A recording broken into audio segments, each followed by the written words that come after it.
इन कंपनियों ने नहीं बनाया था। आज ये आज किसान को मजदूर बनाने की कोशिश की जा रही है और किसानी को किसान से छीन के बड़ी बड़ी कंपनियों को सौंपने की कोशिश की जा रही है। ये बिल्कुल गलत है। 2014 में चुनाव के पहले भारतीय जनता पार्टी ने वादा किया था। क्या वादा किया था? उन्होंने वादा किया था स्वामीनाथन रिपोर्ट लागू करेंगे। करा था कि नहीं करा था? उन्होंने कहा था स्वामीनाथन रिपोर्ट लागू करेंगे। स्वामीनाथन रिपोर्ट क्या कहती है? स्वामीनाथन रिपोर्ट कहती है एमएसपी कितना होगा, जितनी लागत उसका 50% ज्यादा, 1.5 गुना। एमएसपी 1.5 गुना होगा, ये स्वामीनाथन रिपोर्ट कहती है। तो जब वोट मांगने आए थे बीजेपी वाले, बोले स्वामीनाथन रिपोर्ट लागू करेंगे, एमएसपी 1.5 गुना लागत का देंगे, और इन्होंने तो चुनाव जीतने के बाद एमएसपी खत्म कर दिया। एमएसपी खत्म कर दिया इन लोगों ने।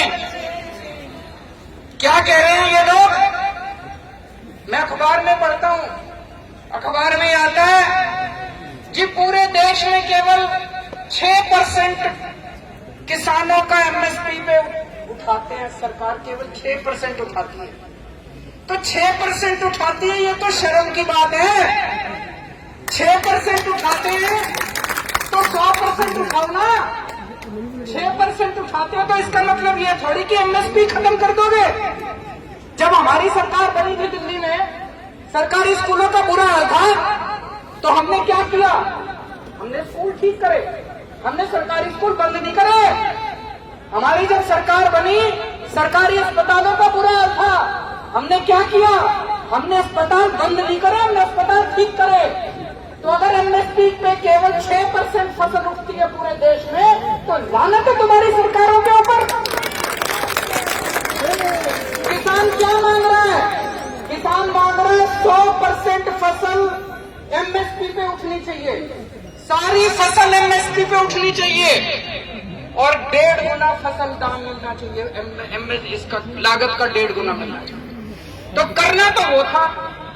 किसान तो ये मांग रहा है और कर दिया तुमने उल्टा। किसान से पूछा ही नहीं, किसान को मरने के लिए छोड़ दिया। तो दोस्तों, ये तो पीठ में छुरा घोंपा है किसानों के लोगों ने। ये तो बिल्कुल गलत कहा है। मुझे ज्यादा दुखी होता है, कुछ पार्टियां राजनीति कर रही हैं, संसद के अंदर कुछ करती हैं, बंद कमरे में कुछ करती हैं, और फिर आके जनता के बीच में प्रदर्शन करने का नाटक करती हैं। पंजाब के अंदर एक पार्टी है, राष्ट्रीय पार्टी, बहुत बड़ा नेता उनका। जब भारतीय जनता पार्टी की केंद्र की सरकार ने यह बिल बनाने के लिए एक कमेटी बनाई, उस कमेटी में उनका नेता मौजूद था कि नहीं था? कौन था? कैप्टन। कौन था? राजा। उनका नेता मौजूद था कमेटी में। उसने बैठ के कानून बनाया, उसने बैठ के एक एक क्लास लिखा, उसने बैठ के केंद्र सरकार को कानून दिया कि इसको पास कर दो। अब ट्रैक्टर रैली कर रहे हैं, अब नौटंकी कर रहे हैं। उनको क्या लगता है पंजाब की जनता बेवकूफ है? एक और पार्टी है, उनकी भी एक नेता है, उसने कैबिनेट में बैठ के कानून पास कराया, उसने कैबिनेट में बैठ के बधाई दी भारतीय जनता पार्टी को कि बड़ा अच्छा कानून पास कर रहे हो। उसने लोकसभा में बैठ के कानून पास करा दिया, और जब सब हो गया, कानून पास हो गया, तो इस्तीफा दे दिया। अरे तुम्हें क्या लगता है सारी जनता बेवकूफ है? तुम्हें क्या लगता है सब बेवकूफ है, समझते नहीं है? अब ट्रैक्टर रैली कर रहे हैं, अब धरने दे रहे हैं, प्रदर्शन कर रहे हैं। किसके खिलाफ? तुम्हारे अपने कानून के खिलाफ। जिस कानून को तुमने बनाया, जिस कानून को तुमने पास कराया, अब तुम सड़क के ऊपर जनता को बेवकूफ बनाने के लिए आए हो।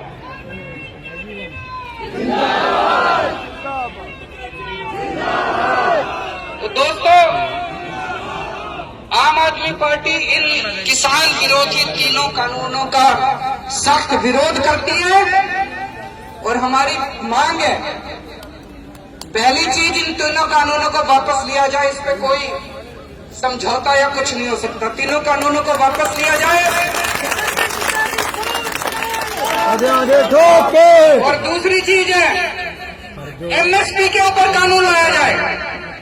ये कानूनी तौर पे अनिवार्य कर दिया जाए कि 100% फसल एमएसपी पे उठेगी पूरे देश के अंदर। ये कानून लाया जाए। किसानों की ये मांग है, किसानों को ये चाहिए। अगर आप किसानों को ये कर दोगे, देखो पूरे देश के अंदर खेती कितनी बढ़ जाएगी। एमएसपी का कानून लाया जाए कि 100% फसल एमएसपी पे उठेगी और 1.5 गुना दाम मिलेंगे, लागत का 1.5 गुना। ये कानून की जरूरत है, ये कानून लाया दिल्ली में किया हम लोगों ने। दोस्तों, दिल्ली के सभी लोग आपकी लड़ाई में इसके साथ हैं। किसान अन्नदाता है। 24 घंटे इतनी धूप में, इतनी कड़कड़ाती धूप है, हम लोग तो 10 मिनट बैठ जाए तो पसीने आ जाते हैं, और किसान तो 24 घंटे ऐसी धूप में काम करता है। तो हम पूरी तरह से आपके साथ हैं और पूरे दिल्ली के लोगों